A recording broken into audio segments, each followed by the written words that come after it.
Tudo bom? Hoje a gente vai conversar com o Luigi. Ele é um grande mentor da instalação hidráulica aqui no Rio e no Brasil também. Ele é engenheiro hidráulico de formação, ele é italiano, veio para o Brasil já há 18 anos, não é isso? Não, 22 anos. 22 anos, tem experiência já há 18 anos no mercado de segurança contra incêndio. E a gente vai falar um pouquinho de instalação hidráulica, mas não só instalação hidráulica, mostrar essa questão também de preço, que a gente estava batendo um papo, né? A precificação de mercado, às vezes a pessoa deixa de adquirir um produto pleno, um produto com qualidade, um serviço com qualidade por conta de R$ 1.000, mas que na verdade todo o produto, todo o serviço, a resposta para aquele problema que você tinha, você abriu mão. A gente vai bater um papo, conversar e conhecer um pouquinho mais do Luigi. Tudo bom, Luigi? Tudo bem, Fabrício. Luigi, fala um pouquinho da sua experiência, da sua vinda aqui para o Brasil, da sua formação. Vamos entender quem é o Luigi. Não, o Luigi é bom. Hoje eu sou gerente da empresa Sigma Tecfar Instalação e Manutenção. Quer dizer, 18 anos de mercado, trabalhei mais 2 anos como coordenador de instalações operacional em si, numa grande empresa aqui no Rio. Quer dizer, 30 e poucos anos que conheço o Rio de Janeiro, casado com uma brasileira, filha ítalo-brasileira. Quer dizer, minha vida um pouquinho, quer dizer, de viajante, vamos chamar isso assim. Quer dizer, me formei na Suíça com 21 anos, eu já tenho 30 e poucos anos que sou formado, tinha uma empresa na Suíça, que hoje estou aqui no Brasil com muito prazer, estou trabalhando com muita, como te dizer, muita garra realmente para ficar aqui no Brasil, entendeu? Eu gosto do Rio de Janeiro, principalmente, gosto. Então, lá na Europa se fazia naquela época assim, combate a incêndio, mas não quanto hoje se faz no mundo inteiro, tá? Digamos, eu, aqui no Brasil comecei a trabalhar com isso aí, quer dizer, adoro o que eu faço. Nada, quer dizer, mais ou menos isso que a gente está fazendo no mercado. Então a gente mexe com projeto, com aprovações no Corpo de Bombeiro, com manutenção, instalações, venda de acessórios. Detecção, claro que hoje a detecção você vai se fazer obrigatória aqui no Rio de Janeiro. Isso é importante já também começar a trabalhar com isso, que aqui ainda o Rio de Janeiro não está muito acostumado com isso, que vai ter que se acostumar, porque São Paulo e sul do país são muito mais adiantados referente à detecção de fumaça, principalmente. E as normas, né? As normas aqui é de 76 ainda. Aqui as normas ficaram um pouquinho paradas no tempo, porque o que acontece? O Rio de Janeiro foi o quê? A primeira norma nacional, quer dizer, o COCIP foi no setor nacional, foi o primeiro. Só que eles ficaram parados no tempo. São Paulo pegaram as normas do Rio, o Sul a mesma coisa, mas evoluíram, porque se deram conta que não adianta você ter uma norma que fica arretrada, quer dizer, atrasada. Então é importante você se adequar e se adaptar, entendeu? Porque o grande problema aqui, principalmente no Rio de Janeiro, não se mexe muito. Já você vê o novo COCIP, já quase 2 anos que saiu, 2 anos, está lá no alerta, não sei se foi assinado ainda, que tinha que sair o 24 de junho. Não saiu, agora se fala no final do ano. Quer dizer, para a gente é difícil, como você vai chegar para um teu cliente e falar, olha só, eu tenho que fazer detecção. Está escrito aonde isso? Entendeu? Então, já São Paulo sabe, todo mundo tem que ter detecção, acabou. Então, você se adequa nisso, entendeu, Fabrício? Entendi. Então, isso que é importante. O Luigi, ele trabalha aqui no Rio de Janeiro e é muito difícil o ambiente no Rio de Janeiro, projetar, executar a instalação dentro do Rio de Janeiro. O Código contra Incêndio de Pânico de 76, ele teve uma resposta aos incêndios lá de 70, 72 que aconteceram em São Paulo, mas porque a capital até 61 era no Rio de Janeiro. Então, entender todo esse ambiente como o maior corpo de bombeiros militar na época, dando essa resposta através de normas, e ver que nada foi mudado de lá para cá, não foi modificado. E São Paulo já está, né, lá na frente, São Paulo está muito na frente da gente. E aí o Luiz trouxe a questão também, a gente não sabe o que está acontecendo. Tem um novo Código contra Incêndio de Pânico que foi lançado no final de dezembro de 2018 e as notas técnicas até agora não saíram, a gente não sabe o que está acontecendo. A gente teve acesso a um texto básico e a gente tem que trabalhar com isso, a gente tem que trabalhar com essa indefinição. Né? Que difícil, é muito né, complicado para a gente isso. Principalmente, voltar a repetir, com o cliente, difícil você botar na cabeça do cliente, olha só, você tem que pôr detecção de fumaça. Como que vou botar detecção de fumaça? Está escrito aonde? Como muitas coisas, se mudaram já em alguns anos, com certeza. Mas ainda não é aquela coisa como em São Paulo, entendeu? São Paulo, você como engenheiro de segurança, você chega, sou eu que fiz o projeto. Então você passa a ser responsável do teu projeto, da tua execução. Já é muito mais rápido, principalmente para aprovação. Aqui no Rio de Janeiro se faz entre 30 a 180 dias para uma aprovação no Corpo de Bombeiros. Tem coisas que são difíceis, entendeu? Quer dizer, claro, que todo o setor, digamos, de combate a incêndio é feito em todo o estado do Rio de Janeiro, é muita coisa, não é pouca coisa, mas acho que deveriam agilizar um pouquinho mais essa parte de aprovações, que é justamente onde os clientes se reclamam muito em cima da aprovação, porque hoje a prefeitura te pede pelo menos o protocolo do certificado de aprovação, mas só que leva de 30 a 180 dias para conseguir o laudo de exigência, que é a aprovação do projeto. Aí depois você vai ter entrada no Corpo de Bombeiro. Quer dizer, muitas vezes, mais que 180 dias para aprovar um projeto. Entendeu? Isso que é a briga constante com todo mundo, entendeu? E aí, quando você imagina, né, uma empresa vai abrir lá as portas, precisa de todo esse tempo junto ao Corpo de Bombeiros para ficar liberado, né? E nesse ambiente se encontra ali a gente, né, tentando mostrar para o cliente que é sempre assim, e por outro lado tendo que comunicar ao Corpo de Bombeiros que tem uma necessidade de mais velocidade, é difícil, né, essa comunicação. Exatamente, voltar a repetir, o cliente ele é complicado. Entendo bem o cliente, porque ele está fazendo um investimento grande. Vamos pegar uma loja de shopping, o investimento dele é muito grande. Então ele fala, se estou abrindo uma loja, quero ter um retorno rápido. E tem vez que é para conseguir o alvará definitivo, ou para conseguir, sei lá, ter tua máquina registradora, eu não sei como que se chama isso em português. Quer dizer, para conseguir o teu... A nota fiscal. A nota fiscal, vamos dizer, na hora, nota. Isso aí, entendeu? Leva um tempo, tá demorando porque ele não consegue vender. Entendeu? Então, se você passar o Corpo de Bombeiro até o próprio PROCON hoje, fazendo uma vistoria na loja, se não tiver o laudo, o certificado do PROCON vai começar a multar. Entendeu? Nós estamos tendo ajuda, digamos, para a gente, tudo bem, vamos tentar trabalhar do jeito que podemos. Mas o dono da loja em si é complicado, entendeu? O dono da loja, isso aí se torna a ser complicado porque leva muito tempo. Mas, repito, o Rio de Janeiro é um estado mais ou menos pequeno em proporção de São Paulo, mas até que agora foi até melhor, porque separaram um pouquinho. Você tem a DGST e depois você tem os quartéis de áreas. Então, distribuíram muito mais, que antigamente era só aqui no centro da cidade. Agora não, se distribuíram, já melhoraram isso, mas ainda não é o 100%, entendeu? É interessante isso. A DGST é a Diretoria Geral de Serviços Técnicos do Corpo de Bombeiros. Antes era tudo centralizado, né? Você pegava o projeto, levava para lá e a aprovação. Aqui sai 2 etapas a aprovação no Rio de Janeiro. O laudo de exigências, primeiro que vai pontuar se tudo que você apontou está certo, está correto. Eles vão o projeto, vamos chamar isso, é o projeto. Né? Aí eles vão entregar para você o laudo de exigência. E você cumpre o que está escrito ali e depois eles vão liberar o certificado de aprovação. Isso, você vai ter que fazer um pedido novamente, pegar toda a documentação novamente. São 2 processos bem distintos aqui. Já em São Paulo, vou voltar a repetir, algumas coisas é muito mais rápido, é mais... como te dizer, o responsável é você, o engenheiro de segurança. Então, para eles é muito mais fácil, entendeu? Liberar, digamos, é mais ou menos isso. Prédios públicos, pega muito prédio público, não? Cara, eu tento de evitar trabalhar com o Estado, com o município. Difícil, é muito difícil. Até para você receber financeiramente é complicado, entendeu? Não estou dizendo que eles não pagam. Não, pagar eles pagam direitinho tudo, só que desde a assinatura do contrato até o primeiro recebimento, a primeira parcela, você vai bancando toda a obra. Então, eu acho que não é muito interessante. Bom, se uma pequena empresa, vamos dizer assim, então, para a gente, um investimento muito grande, entendeu? Então, você pega um prédio, tem que investir inicialmente, a primeira parcela você vai receber quando o prédio quase está pronto. Entendeu? Então, o investimento é muito grande inicial. Muito grande. Mas eu evito isso, tem outros clientes, digamos, porque a gente trabalha muito, seja em shopping, quando eu comecei era o meu carro-chefe, e hoje a gente trabalha muito em corporativo.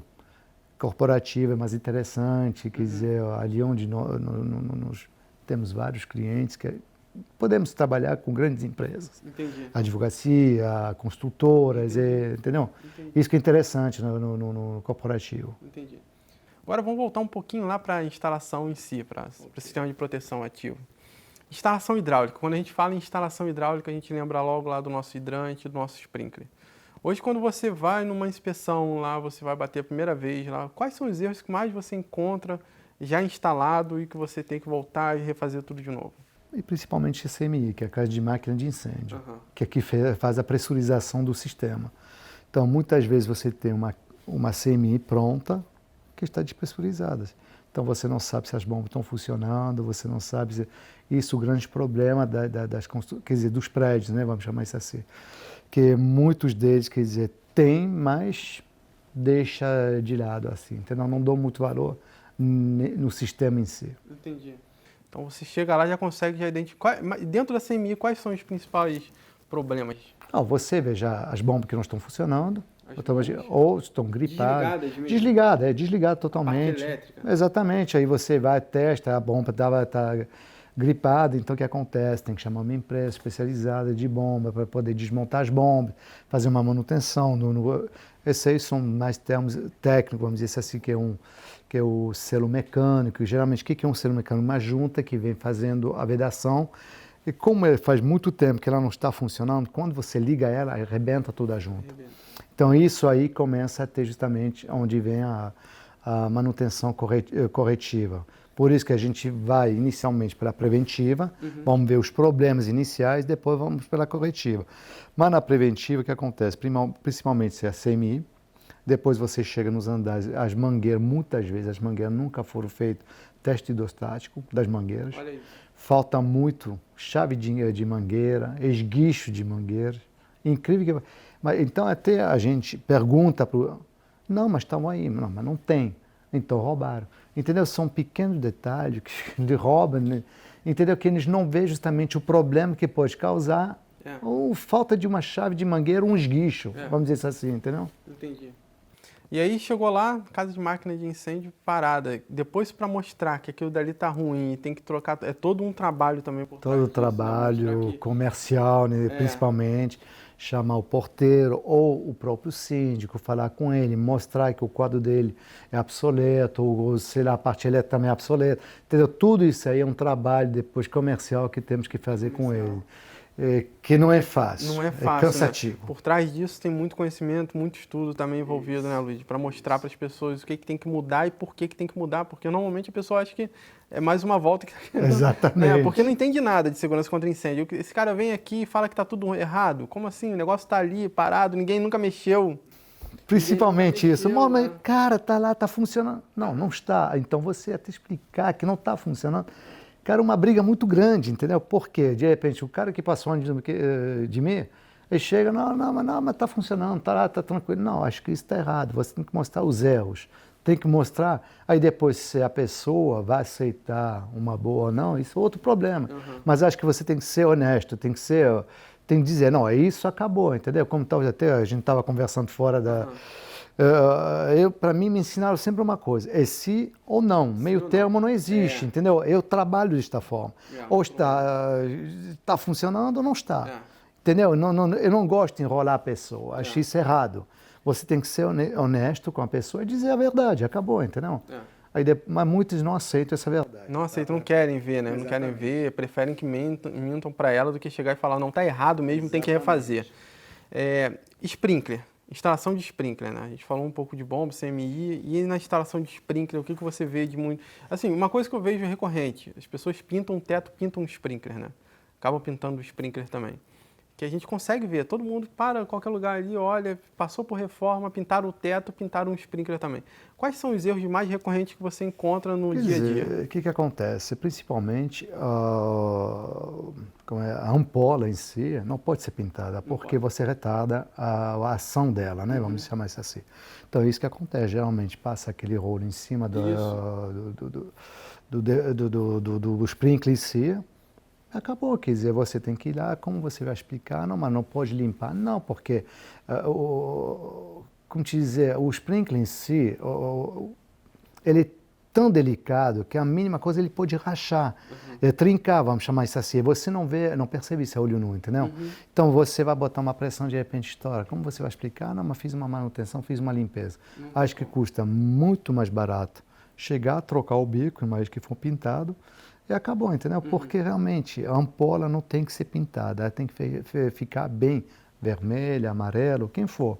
Tem que ficar bem na cor dela, entendeu? Entendi.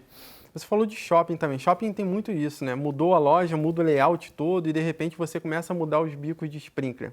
Tem alguma solução que você dá para mudar a localização do bico de sprinkler? Não, tem que ser... Tudo depende da arquitetura, a nova arquitetura, entendeu? Se você tinha, digamos, uma loja que era totalmente aberta, tinha só alguns móveis, quer dizer, como te dizer, um balcão de caixa, alguma esteira, acabou, entendeu? Agora, se você tem provadores, tudo isso aí já você vai colocando bicos a mais. Colocando bicos a mais, nós temos na norma, quer dizer, por cada bitola, a bitola é do tamanho do tubo, por cada bitola nós temos um número de bicos adequado por cada... então, se você passou de um bico, tem que desmontar tudo, refazer tudo.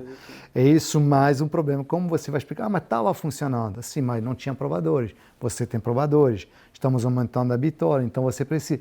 É tudo, de novo, um trabalho comercial que tem que ser feito, é técnico, entendeu? Chegar e convencer o cliente que você está fazendo, está trabalhando. Então, temos que pegar as normas, mostrar para ele, tá, a bitola tal. É um trabalho realmente cansativo, mas vale a pena, porque isso é uma coisa que faz... É nosso dia a dia, entendeu? Isso aí. Entendi. Um outro problema também nessa questão de mudança de layout é o detector de fumaça, né? Também. E tem alguma solução que você dá para esse caso também? Não. De novo, não tem como, porque cada detetor de fumaça, ele atende uma área de cobertura. Então, se você está fazendo provador, digamos, sei lá, uma loja de roupa, cada provador está fechado, cada provador tem que ter um detetor. Então, o que acontece? Ah, não, mas a fiação, um exemplo, antigamente era cabinho que se fazia, hoje a F-Control, que é um cabo blindado, entendeu? Porque muitos shops hoje estão botando o cabo blindado para proteção, para não ter interferências com a parte elétrica, entendeu? Então, isso é uma coisa boa que está sendo feita, só que é caro, não é uma coisa barata. O cabo em si é caro, mas ele é muito bom, entendeu? Mas, de novo, você tem que fazer o seguinte, cada provador vai ter que ter um detetor, vai ter um bico, é isso que encarece a obra, entendeu? Essa questão... E o detector que usa o wireless, usa o Wi-Fi, já ouviu, sabe? Já, ele é caro. Ele é bem mais caro, né? Ele é bem mais caro, mas tem, se não me engano, se mesmo agora me falha, um shopping que tem ou tinha esse sistema Wi-Fi, que era o Fashion Mall. Fashion Mall era um daquele. Não tenho certeza se a Via Brasil tem também esse sistema, não me recordo assim. Porque são dois shoppings aqui no Rio de Janeiro, Porque quando você muda o layout, você fica sempre pensando nessas instalações que já estão prontas, que já foram projetadas, pensando para aquele risco, pensando em ajustar aquela área. Às vezes você tem um aumento, tem uma diminuição daquela área, então você tem que modificar o que está ali no teto. Então, está falando um pouco das dificuldades, da questão também do preço, você aumenta muito o preço de instalação, então essa percepção em geral é muito importante na hora que você for mostrar para o teu superior imediato, lá o gerente lá de contrato, não sei quem é o teu superior, mas mostrar que apesar desse aumento, apesar disso tudo, há uma necessidade sim de fazer essa modificação, há uma necessidade sim de colocar mais verba, por exemplo, protegendo os cabos igual ele falou, mudando o sistema para um sistema Wi-Fi. Então, são possibilidades que você pode estar jogando com o teu superior imediato. Então, ter essa percepção é muito importante para a gente, né? Exatamente. Que trabalha no dia a dia de gerenciamento. Você trabalha ou você orienta, dá consultoria para algum gestor de algum prédio que tenha que fazer modificações, que você vê que é ainda muito difícil essa percepção da segurança contra incêndio como primordial para manter o negócio? O problema, Fabrício, é o seguinte, é que os prédios aqui no Rio de Janeiro necessitam, sim, de prevenção, porque são muito, quer dizer, estão antigos, vamos dizer, exatamente. Então, o que acontece? Só que muitos deles também não têm dinheiro para fazer essa manutenção, essas instalações, entendeu? Como eu conheci prédio, que a gente faz consultoria, nós fizemos projetos, claro, sem falar nome, mas nós chegamos, ele falou, Luiz, olha só, gostaria de poder fazer o sistema de sprinkler no prédio todo, mas eu tenho não sei quantas pessoas que passam por dia, eu vou dar prioridade a quê? Os elevadores. Ele está errado? Não. Mas se tiver um incêndio, os elevadores que ele renovou ou reformou, não vai adiantar nada. Entendeu o que eu ia dizer? Quer dizer, mas esses aqui são mais ou menos os pensamentos do administrador de imóvel, chamei. Porque ele vai ver o quê? O rendimento dele. Ah, não, mas eu tenho tantas pessoas, 15 mil, 20 mil pessoas que entram e saem todos os dias do meu prédio, tem que ter um bom elevador, porque sem, claro, voltar a repetir, elevador para reformar, cada elevador era 1,5 milhão naquela época, eram 6, quer dizer, o dinheiro é muito grande, então, mas eu sempre brigo, mas pensa no combate a incêndio, na prevenção. Por quê? Você pegar fogo, não te adianta nada teu elevador. Entendeu? Você vai fugir por onde? Ah, não, tudo bem, tem escada, mas um prédio de 22 andares é meio preocupante, entendeu? Isso que é o problema. Tem que fazer esse investimento, não adianta. Não adianta. Mas muitos deles falam que não tem dinheiro para fazer. Não tem para onde correr. E essa percepção aumenta, né? Cada vez que tem um grande incêndio, você começa a perceber que as pessoas ficam mais incomodadas.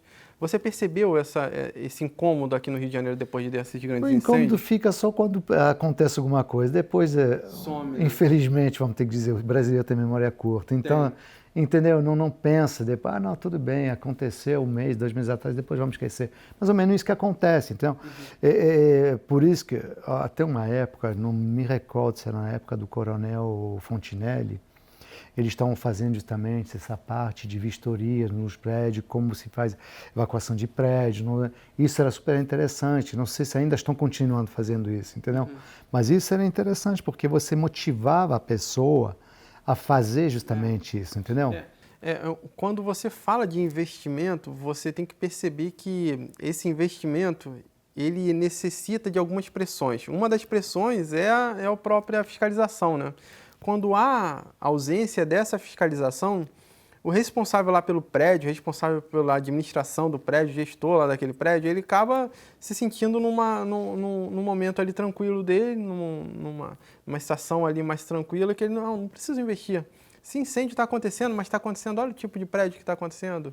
E aí, como você conversa com as pessoas, acaba dificultando. E aí, as pessoas, normalmente, os profissionais que estão lá trabalhando no dia a dia, eles começam a ficar frustrados porque eles mostram as coisas que têm que ser alteradas e não conseguem alteração, porque não tem, mais uma vez, esse investimento, ele necessita de algumas visões. A mais importante é quem tem o dinheiro. Quem tem o dinheiro tem que ter a cabeça, não, eu vou investir porque eu vou mudar. E essa cabeça desse só muda por 3 possibilidades. Tem a questão da seguradora, né? Sim. Quando a seguradora exige que... Agora, a seguradora está dando uma ajuda, vamos dizer, uma ajuda mais ampla, vamos dizer assim, está te obrigando a se adequar. Entendeu? Porque, não, tudo bem, teu seguro, um exemplo, vai custar R$10.000 por ano. Aí você se adequando, botando detecção, sprinkler, hidrante, extintores, tudo isso, sinalização visual hoje, que é importantíssimo. Então, o que acontece? Aí está tudo em dia, ele te abaixa teu seguro, entendeu? De 10 mil, você paga 7 mil, acho que dá uma média de 20%, 30% de desconto, acho que com um prédio daquele tamanho.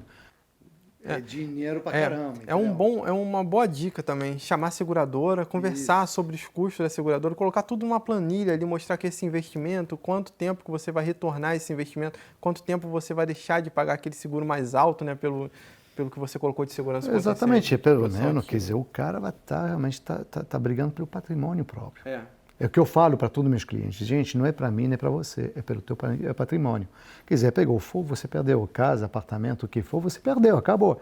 Aí, de repente, a seguradora vai chegar, mas você não tinha nada como segurança, vou te dar desculpa, um cala-boca e acabou, entendeu? Pode acontecer isso, que já aconteceu com certeza, entendeu? Isso acho uma coisa que temos que nos adequar, é começar a pensar desta forma. Cara, se eu tenho um bom seguro, claro, seguros são caros? São.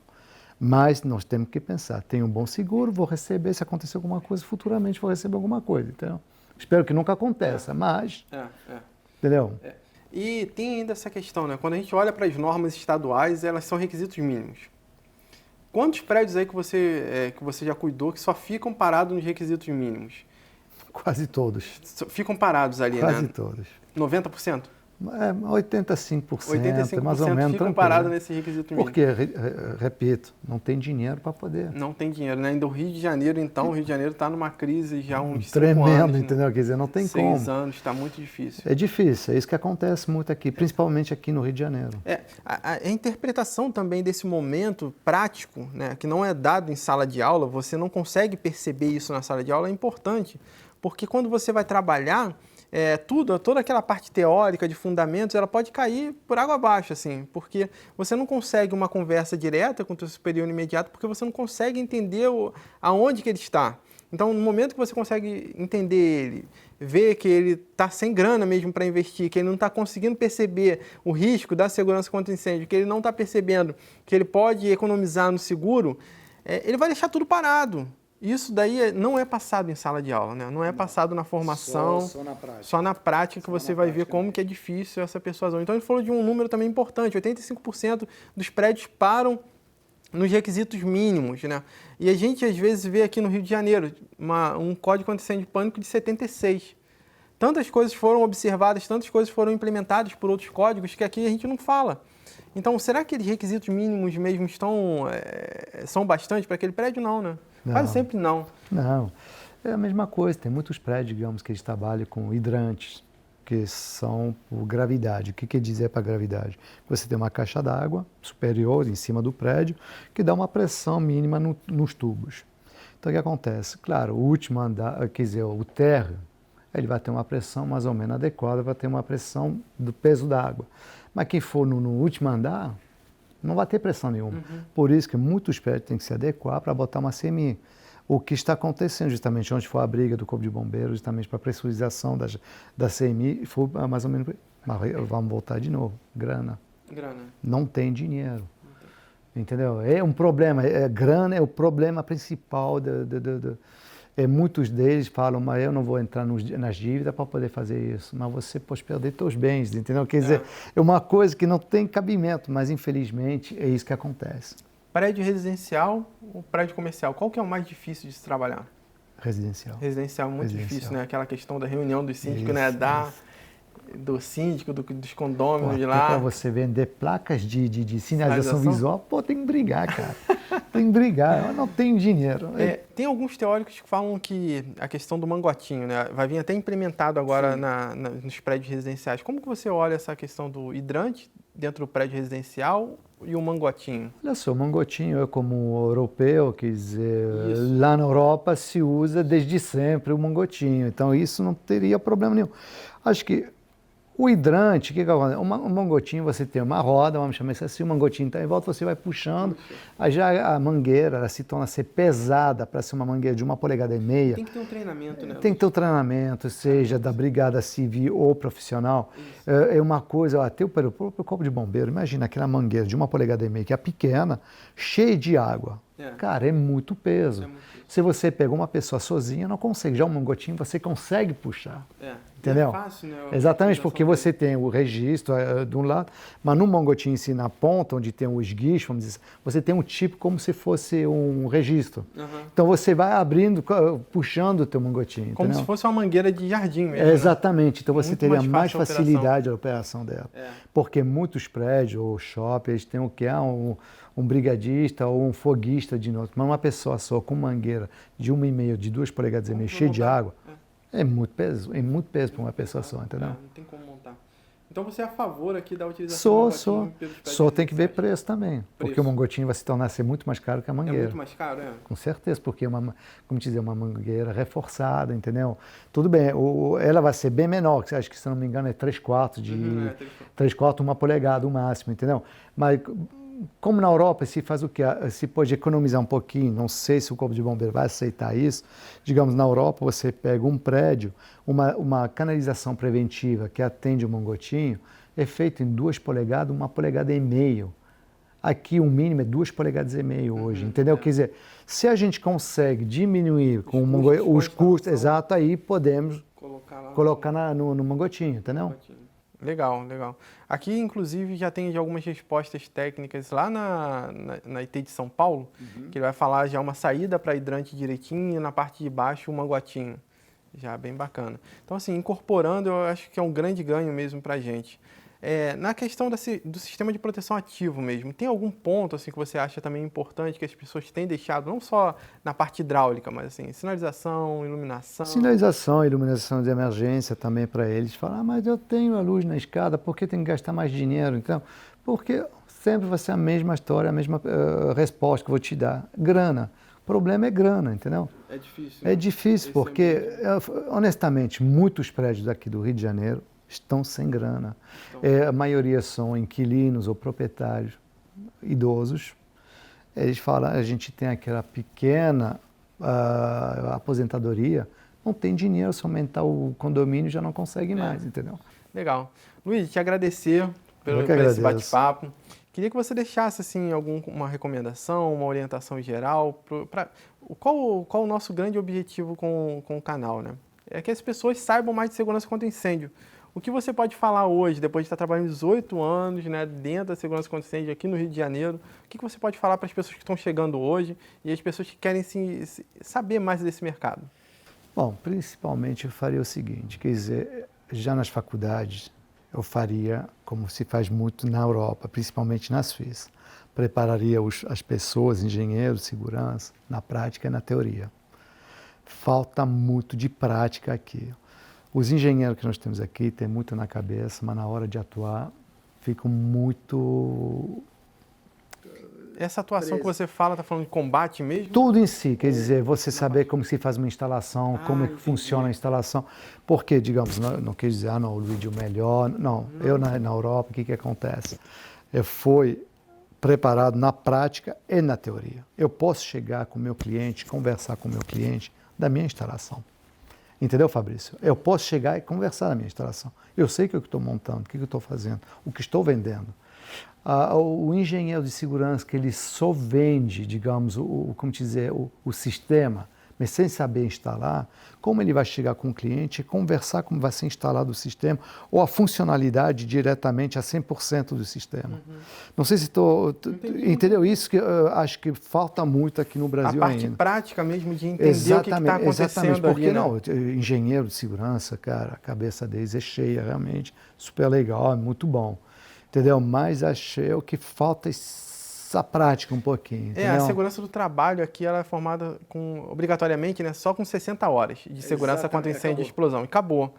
E aí você não tem lá a prática lá de projetar nada, você não tem a prática de... Eu vejo o meu técnico, eu preparei meu técnico, quer dizer, ele chegou, o cara não conhecia absolutamente nada. O que eu fiz? Peguei ele e joguei em cima das obras. Falei, você vai ficar residente nas obras. O cara só pegava a obra direto, o cara não entendia nada, não sabia de nada, mas botei na obra. Falei, então, se você é curioso, você vai perguntar para os instaladores o que eles estão fazendo. O cara disso sabia falar de uma instalação, como é que se faz uma instalação. Feito isso, hoje o cara é um excelente projetista, não é só um instalador, ele é um excelente projetista. Por que projetista? Porque os caras já têm a ideia da instalação. Quando ele projeta como se ele está fazendo a instalação dele. Entendeu, Fabrício? Por isso que eu digo, onde a prática é importante. A prática é muito importante. Porque eu, quando cheguei aqui no Brasil, com os meus colaboradores, falava, pô, Luiz, está faltando soldador. Tudo bem, eu vou lá, faço a solda. Você, engenheiro, vai fazer a solda? Eu vou fazer a solda. Mas não é para me gabar, para dizer que você vai fazer. Não, mas, cara, porque lá me ensinaram que tem que me virar, entendeu? O que acontecia lá, fazia a solda, o cara chegava, a solda estava pronta. Entendeu? É uma coisa legal isso. Um amigo meu, ele teve contato agora, por uma indicação minha, com 3 engenheiros, um russo e 2 americanos, de incêndio florestal.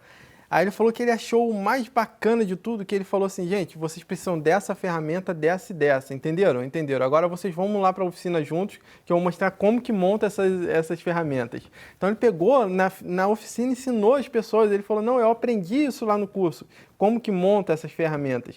Aí, mas como assim um engenheiro colocando a mão e montando? O engenheiro tem que colocar a mão sim na ferramenta. Mas aqui no Brasil não é comum isso. Não é, né? O engenheiro trabalha... Eu, antes de começar na minha empresa, eu fazia reformas, né? Uma grande amiga minha, mas só que não sabia o sistema, como é que funcionava. Ela chegou no marido dela e falou, vem cá, mas como é que funciona o Luigi? Pô, o cara é dono da empresa, trabalha, bota a mão na massa. Ele virou, começou a rir, porque ele foi criado nos Estados Unidos também. Falou, não, fica tranquilo, lá na Europa é normal que o dono da empresa trabalha junto com a peãozada. Mas não, ele bota a mão na massa, ela ficou mais tranquila. Mas para ela era uma coisa que saiu do comum, entendeu? Como o engenheiro faz isso? Entendeu? Por isso que eu digo, gente, isso aí é importante, quer dizer, é o próprio condomínio, quer dizer, o síndico, quem for, valorizar a parte de combate a incêndio. Isso eu acho que é importante valorizar. A gente tá? ia fechar, mas eu te perguntar uma questão. Bombas de incêndio. Muitas pessoas me perguntam sobre bombas de incêndio. Tem muita diferença entre uma bomba de incêndio, uma bomba hidráulica comum, uma bomba de incêndio que você vai instalar? Qual a grande diferença? São as rotações das bombas, né? Principalmente rotações, quer dizer, você tem uma rotação mais forte. Pô, é a mesma coisa, um cara me perguntou, Luiz, mas qual é a diferença entre a bomba jockey e uma bomba principal? A bomba principal, quando ela entra, é aquela pancada que ela te dá, porque entra com toda a força dela. A bomba jockey, ela é por estágios, vários estágios, então ela entra devagarzinho. Entendeu? Então, tudo depende, a bomba é isso aí, entendeu? Então, dependendo também da hélice, tem vários, eu não sou especialista em bombas, tá? Mas digamos, mas as bombas é mais ou menos assim que funciona. Por isso que todas as vezes que a gente faz cálculo hidráulico, a gente tem que calcular a bomba, então é MCA, que é metro coluna de água, a potência dela se baseia em si, as pertas de pressão, tudo isso aí, se faz muito para calcular a bomba, entendeu? Eu tenho um aluno que ele me perguntou nesses dias assim, Fabrício, eu tenho aqui um tubo e lá a minha bomba dá 6, lá em cima a minha bomba dá 6 quilos. E aí, como que eu calculo aqui esse tubo? Eu falei, cara, não é assim, você não precisa, não é só esses dados que você vai dar aí que você vai calcular qual é a evasão desse negócio, não. Você tem perda de carga, tem a coluna da... não é rápido, não é imediato. Então, assim, essa percepção de simplicidade, né, que as pessoas têm, é igual eu estava conversando há um tempo agora com outro profissional, falando que as pessoas estão muito acostumadas a clicar e ter uma resposta. Quando tem que voltar um pouquinho, estudar um pouquinho, entender... Acabou. Mas você vai me dar resposta ou não vai? Não tem como te dar. Essa resposta precisa... Ele acha que em 10 minutos você dá a resposta. Você explicando... Vamos voltar sempre na mesma coisa. Lá é dinheiro, aqui é tempo, se fala. Quando não tem dinheiro, por que não sei? Agora, quando é tempo, ele acha, não, mas pô, é só clicar, você... Não, é um cálculo que tem que se fazer. Perca, quanto joelho, quanto não sei o quê, quanto não sei o quê. É tudo um trabalho que se faz, senão seria muito fácil, cara. Bota a instalação, como, bom, o nosso amigo Sérgio, ele tem um sistema que ele faz um cálculo e tudo, mas... Ainda não é tudo isso, mas tudo bem, entendeu? Dá para fazer uma coisa mais rápida. Mas mesmo assim, mesmo botando no sistema, ele não consegue te dar a resposta no ato, entendeu? Direto, né? Direto. Luiz, mais uma vez, obrigado. Eu que agradeço, muito Fabrício. Bom esse bate-papo. A gente vai continuar conversando. Qualquer dúvida que você tiver, você deixa aqui embaixo, que a gente vai estar respondendo. Eu vou estar passando para o Luiz aí. Qualquer coisa, qualquer contato que você tiver aqui no Rio de Janeiro, fora do Rio, para tiver conversar com o Luiz mesmo, sobre algum serviço, alguma dúvida, algum comentário, eu posso passar para ele direto. É só você deixar aqui no comentário que a gente vai estar passando para ele, tá bom, pessoal? Muito obrigado, um grande abraço e até mais. Obrigado.